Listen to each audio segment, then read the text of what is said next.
इस तरह हुई थी गौतम बुद्ध को ज्ञान की प्राप्ति। गौतम बुद्ध का जीवन हर किसी के लिए प्रेरणादायी है। गौतम बुद्ध बौद्ध धर्म के प्रवर्तक थे। इनका जन्म 483 ईस्वी पूर्व तथा महापरिनिर्वाण 563 ईस्वी पूर्व में हुआ था। बचपन में उनको राजकुमार सिद्धार्थ के नाम से जाना जाता था। बौद्ध ग्रंथों के अनुसार गौतम बुद्ध के जन्म से 12 वर्ष पूर्व ही एक ऋषि ने भविष्यवाणी की थी कि यह बच्चा या तो एक सार्वभौमिक सम्राट या महान ऋषि बनेगा। 35 वर्ष की आयु में उन्हें ज्ञान की प्राप्ति हुई थी।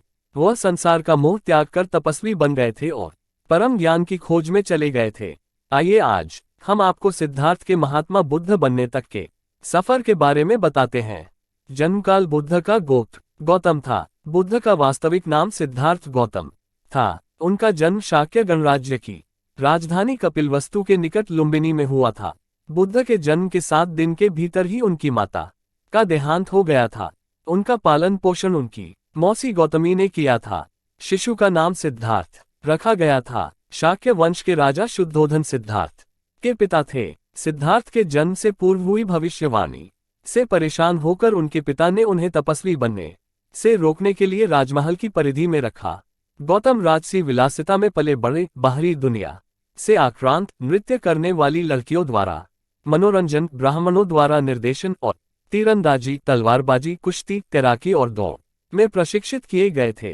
कम उम्र में ही उनका विवाह राजकुमारी यशोधरा से करा दिया गया। दोनों का एक पुत्र भी हुआ जिसका नाम राहुल था। सिद्धार्थ बचपन से ही अत्यंत करुण हृदय वाले थे। वह किसी का भी दुख नहीं देख सकते थे। इतने प्रयासों के बाद भी 21 वर्ष की आयु में उनकी अपने राज्य कपिलवस्तु की गलियों में उनकी दृष्टि 4 दृश्यों पर पड़ी। ये दृश्य थे एक वृद्ध विकलांग व्यक्ति, एक रोगी, एक पार्थिव शरीर और एक साधु। इन 4 दृश्यों को देखकर सिद्धार्थ समझ गए थे कि सबका जन्म होता है, सबको बुढ़ापा आता है, सबको बीमारी होती है और एक दिन सब मृत्यु को प्राप्त होते हैं।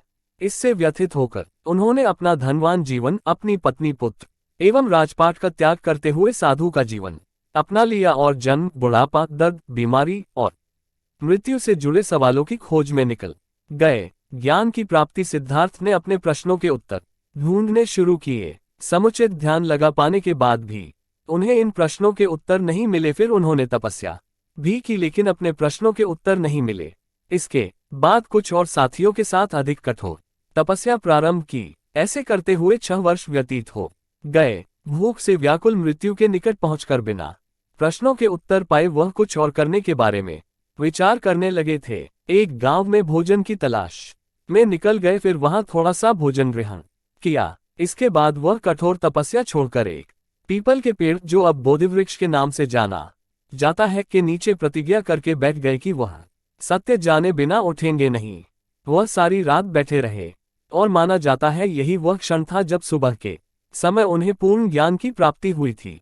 उनकी अविद्या नष्ट हो गई और उन्हें निर्वाण यानी बोधि प्राप्त हुई और वे 35 वर्ष की आयु में बुद्ध बन गए। बुद्ध को शाक्यमुनि के रूप में भी जाना जाता है। 7 हफ्तों तक उन्होंने मुक्ति की स्वतंत्रता और शांति का आनंद लिया।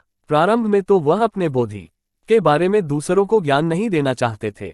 बुद्ध का मानना था कि अधिकांश लोगों को समझाना बहुत मुश्किल होगा। मान्यता है कि बुद्ध को स्वयं ब्रह्मा जी ने अपने ज्ञान को लोगों तक पहुंचने का आग्रह किया था। फिर वह इस पर सहमत हो गए।